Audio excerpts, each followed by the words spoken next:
What percentage of your tenants are subsidized versus market rate? I'd probably say about 20% is going to be subsidized with us. Okay. And are you seeing, is there a bump in rent compared to what the market rent is there?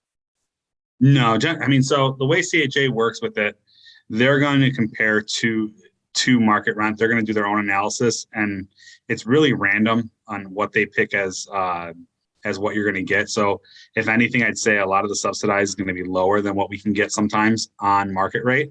We can advertise something for 1,500. You know, if we have two apartments in the same building, they're both listed for 1,500. We might get a market to take it at 15, and then CHA might come back and say, 1,400 or 1,350 sometimes.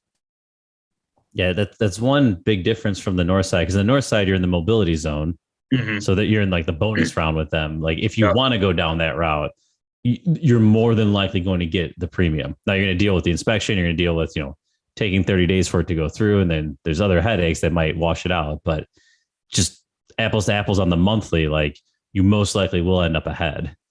Right. I think the advantage on the south side is just knowing that, barring an inspection issue or something going weird, just knowing that money is going to come in on the first versus, like how we were just talking about sometimes tenants being late.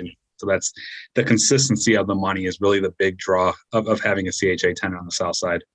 Got it. And your clients, like, do you have them asking for that just to, in their head, they hear that and they hear guarantee? Like, do you have to coach a little bit there?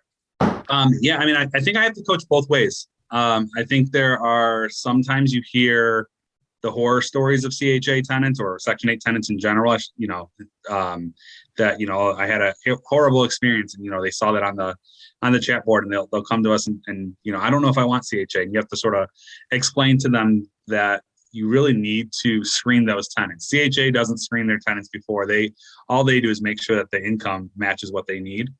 But they're not screening to know. And, there's great people that are having rough times on Section 8.